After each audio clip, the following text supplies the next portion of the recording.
তরঙ্গ physics academy, learn physics with Joy. আসসালামু আলাইকুম প্রিয় শিক্ষার্থীরা, আল্লাহ তাআলার অশেষ রহমতে তোমার প্রত্যেকে ভালো আছো নিশ্চয়। আমি মোহাম্মদ শাফাত হোসেন তোমাদের সকলকে স্বাগত জানাচ্ছি আমার চ্যানেল তরঙ্গ ফিজিক্স একাডেমিতে। আমি উচ্চ মাধ্যমিক পদার্থ বিজ্ঞানের প্রথম ও দ্বিতীয় পত্র নিয়ে তোমাদের সাথে আলোচনা করব। ভূমিকাতে শুধু এতটুকু বলবো, বিশ্ব বিস্তৃত সুবিশাল প্রযুক্তি ভান্ডারকে যদি আমরা একটু ভালো কাজে ব্যবহার করতে পারি, তবে আমাদের সকলের জন্য হবে মঙ্গলময়। তার ধারাবাহিকতায় আমার এই ক্ষুদ্র প্রচেষ্টা, বাকিটুকু তোমাদের সহযোগিতা। এখন আমরা পদার্থবিজ্ঞান প্রথম পত্রের প্রথম অধ্যায় ভৌত জগৎ ও পরিমাপ নিয়ে আলোচনা করব। শুরু করলাম পদার্থ দিয়ে। পদার্থ কি?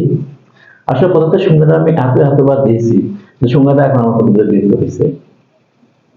নেক্সট, পদার্থের ইংরেজি কি?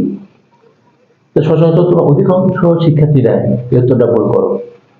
উত্তরটা ফিজিক্স।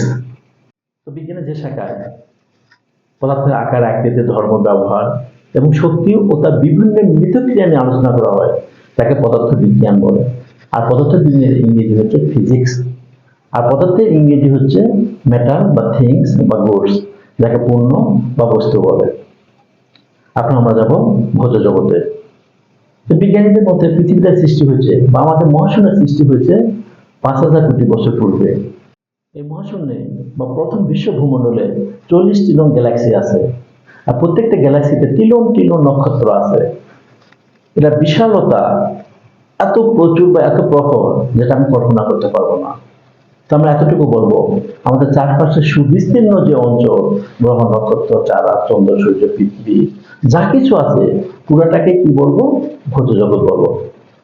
এখন ভৌত জগতের সাথে সংশ্লিষ্ট এমন কিছু বিষয় আছে যাদের নির্দিষ্ট জীবনে আকার নেই, অবয়ব নেই, সে বিষয়গুলো শুধু পরিমাপ করা যায়, তাদেরকে রাশি বলে।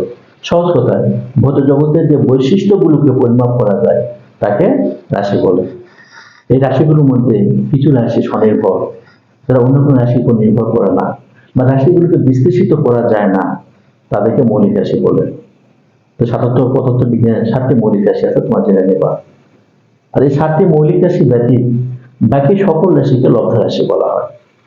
অর্থাৎ একাধিক মৌলিক রাশির সমন্বয়ে গঠিত রাশিকে লব্ধ রাশি বলে। আবার বৈশিষ্ট্যের উপর ভিত্তি করেও রাশি সমূহকে দুই ভাগে ভাগ করা হয়। যে সকল রাশির মান আছে, দিক নেই, তাদেরকে স্কেলার বা অধিক রাশি বলে। আর যে সকল রাশির মান ও দিক দুটোই আছে, তাদেরকে আমরা ভেক্টর বা দিক রাশি বলি। তো তোমরা 9, 10 এসব ভালো করে পড়ছো। এখন তোমাদের একটু আমি স্মরণ করে দিচ্ছি। পরিমাপ, ভৌত রাশিসমূহের পরিমাণ নির্ণয় করা পদ্ধতিকে পরিমাপ বলে। পরিমাপের একক। ভৌত রাশিসমূহকে আমরা একটা আদর্শ বা নির্দিষ্ট পরিমাণের সাথে তুলনা করে পরিমাপ করি। সেই নির্দিষ্ট পরিমাণটাকে পরিমাপের একক বলে। তো প্রথমে আমি পদার্থবিজ্ঞান তোমাদের 7টি মৌলিক রাশির কথা বলেছি। তার মধ্যে 3টি মৌলিক রাশি পদার্থবিজ্ঞানের আদর্শ করে। এই মৌলিক রাশি 3টি কি?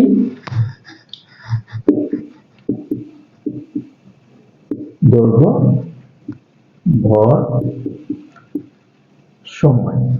তো প্রত্যেকটা মৌলিক রাশিকে আমরা ইংরেজি কিংবা ল্যাটিন আলফাবেট দ্বারা প্রকাশ করি। দৈর্ঘ্যকে L/S লিখে, ভরকে M লিখে, সময়কে T লিখে প্রকাশ করা হয়।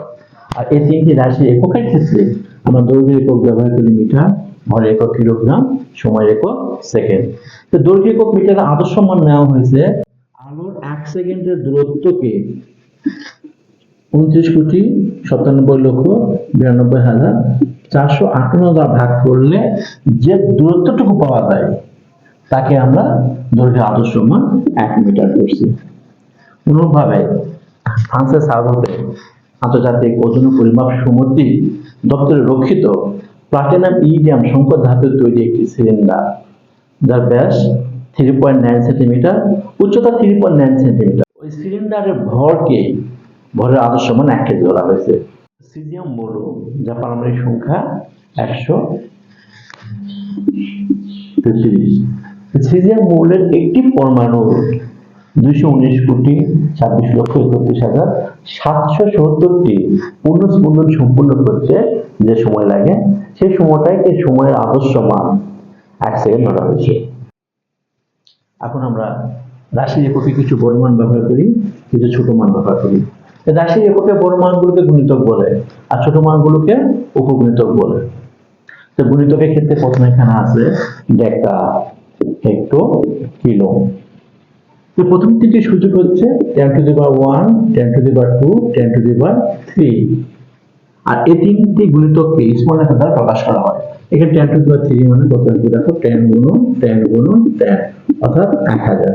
তো 1 কিলোমিটার সমান কত পাই আমরা? 1000 মিটার পাই। তার মানে 1 কিলোগ্রাম সমান কত পাই আমরা? 1000 গ্রাম। এরপরে আমাদের গুণিতকে আরো কিছু আছে, আমরা সেগুলো জেনে নেব। এটা আছে মেগা, মেগা হ্যাঁ, প্রথম তিনটা এক একের বিপক্ষে 3 হয়েছে। মেগা দিয়ে এখানে 3 দিতে পারে 10⁻6, গিগা দিয়ে 10⁻9, টেরা দিয়ে 10⁻12, পেটা দিয়ে 10⁻15, এক্সা দিয়ে 10⁻18, তারপর আছে জেট্রা, জেট্রা দিয়ে এখানে 10⁻21, তারপর ইয়রটা দেয় 10⁻24।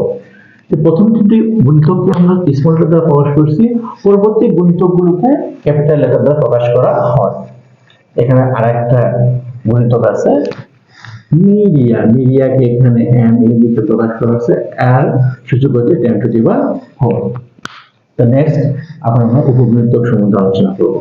উপগুণিতকগুলোর মধ্যে প্রথমে আছে ডেসি, সেন্টি, মিলি, মাইক্রো, ন্যানো, পিকো, ফেমটো, অটো, জেট্রো, ইয়ট্রো। এখানে tan−1, tan−2, tan−3, তারপর এখানে tan−6 হবে। এরকম করে সবার শেষে পাবো আমি tan−24। তো এই মানটা পছন্দ হয়ে গেলে বা এক্ষেত্রে যে কোনো একটা নৈর্ব্যক্তিক আমার দেওয়া থাকতে পারে। আর এইরকম প্রশ্ন নৈর্ব্যক্তিকে বিভিন্ন বোর্ড পরীক্ষা আমরা দেখে আসছি। এখন আমরা গুণিতক উপগুণিতকের মধ্যে কিছু সম্পর্ক স্থাপন করব। এখানে মোটামুটি আছে কিলোমিটার, কিলোমিটারকে যখন মিটার প্রকাশ করবো তখন আমি 1000 দ্বারা গুণ করবো, গুণ করলে এখানে মিটার হবে। মিটারকে যখন 100 দ্বারা গুণ করবো তখন এখানে হবে সেন্টিমিটার হবে। সেন্টিমিটারকে 10 দ্বারা গুণ করলে এখানে পাবো আমি মিলিমিটার। এখানে একটা জিনিস ভালো করে খেয়াল করবা, এখানে 10-এর সূচক ব্যবহার হচ্ছে 3, এখানে 2, এখানে 1, অর্থাৎ এক এক করে অবনমন ঘটছে। পক্ষান্তরে আমি মিলিমিটারকে যদি সেন্টিমিটার করি, 10 দ্বারা ভাগ করলে সেমি পাবো, সেমিকে 100 দ্বারা ভাগ করলে এখানে মিটার পাবো, মিটারকে 1000 দ্বারা ভাগ করলে আমি কিলোমিটার পাবো। এই মৌলিক বিষয়গুলো আমাদের জানা খুব জরুরি। আরেকটু আমরা জানবো, একটা দৈর্ঘ্য দেওয়া আছে L=10 মিলিমিটার। আমরা দৈর্ঘ্যের একক জানি মিটার। তো প্রথমে আমি মিলিমিটারকে 10 দ্বারা ভাগ করে পাবো সেন্টিমিটার, 0.1। এখানে আমি 100 দ্বারা ভাগ করে পাবো আমি মিটার পাবো। এখন একটা বস্তুর ক্ষেত্রফল যদি দেওয়া থাকে A=1 মিলিমিটার স্কয়ার, তো স্যার এটাকে আমরা কি করবো? দৈর্ঘ্যের একক মিটার স্কয়ারে করবো, আন্তর্জাতিক একক মিটার স্কয়ার। মিটার স্কয়ার কিভাবে প্রকাশ করবো স্যার? এটি কি ভাগ করবো স্যার? 10/100, তাই না? এটা কিন্তু আসবে না স্যার, এখানে হবে মিলিমিটার স্কয়ার মানে মিলিমিটার গুণন মিলিমিটার, অর্থাৎ a স্কয়ার আমরা পাই a ইনটু a। তার মানে মিলিমিটার স্কয়ার পাবো মিলিমিটার গুণ মিলিমিটার। এখানে দুটো মিলিমিটার গুণাকার আছে স্যার। তো প্রথম মিলিমিটারকে প্রথমে 10 দ্বারা ভাগ করলে সেন্টিমিটার হবে, এটার পর 10 দ্বারা ভাগ করলে সেন্টিমিটার হবে। তারপরে আমি যদি 100 দ্বারা ভাগ করে মিটার হবে, এটাকে 100 দ্বারা ভাগ করে মিটার হবে। দুটো মিটার গুণ হয়ে মিটার স্কয়ার হবে, অর্থাৎ এখানে আমি পাবো অ্যান্সারটা 1 গুণন tan−6। এখানে 10-এর সূচক 6 হবে, উপরে উঠলে সূচকের নেমে মাইনাস হবে, এত মিটার স্কয়ার। অনুরূপভাবে আয়তন ভি সমান পাবো আমি 1 মিলিমিটার গুণন মিলিমিটার গুণন মিলিমিটার। তিনটা মিলিমিটার কিউব যদি থাকে তাহলে এখানে 10 100 10 100 10 100, এর মান পাবো 1 গুণন tan−9 মিটার কিউব। মাত্রা, আমাদের একটা জিনিস বাদ দিয়েছে মাত্রা। মাত্রা কাকে বলে স্যার? তো লব্ধ রাশি কাকে বলে? একাধিক মৌলিক রাশির সমন্বয়ে যুক্ত রাশিকে লব্ধ রাশি বলে। লব্ধ রাশির মধ্যস্থিত মৌলিক রাশির সময় সূচক রাশিকে মাত্রা বলে। এখানে আমরা পাইছি a m a, ভর গুণন ত্বরণ। আমি ত্বরণ পাবো বেগ ভাগ সময়, ভর গুণন বেগ আমি পাবো দূরত্ব ভাগ সময়। আর এখানে আগেতে আরেকটা সময় ছিল, এই রাশিতে ভর আসছে একবার, দূরত্ব আসছে একবার, সময় আসছে দুইবার। তো সাধারণত আমরা ভরের মাত্রা ব্যবহার করি m, দূরত্বের মাত্রা l, নিচে এখানে t স্কয়ার, অর্থাৎ m l t ইনভার্স 2।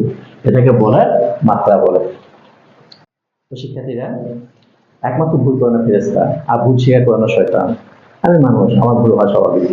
তো আমার যতটুকু ভুল, আমি আশা করবো তোমার সাথে দৃষ্টিতে দেখবা, আর প্রত্যেকটা ভুল আমাকে চিহ্নিত করে দেবা, যেন আমি সামনে এগোতে পারি। আর তোমাদের আমি অনুরোধ করবো, আমার ক্লাস যদি তুমি এতটুকু বুঝতে পারো, তোমাদের বন্ধুদের মধ্যে শেয়ার করবা। নেক্সট ক্লাসে তোমাদের সাথে দেখা হচ্ছে। আশা রাখি ততক্ষণ তোমার সুস্থ থাকবা। আসসালামু আলাইকুম।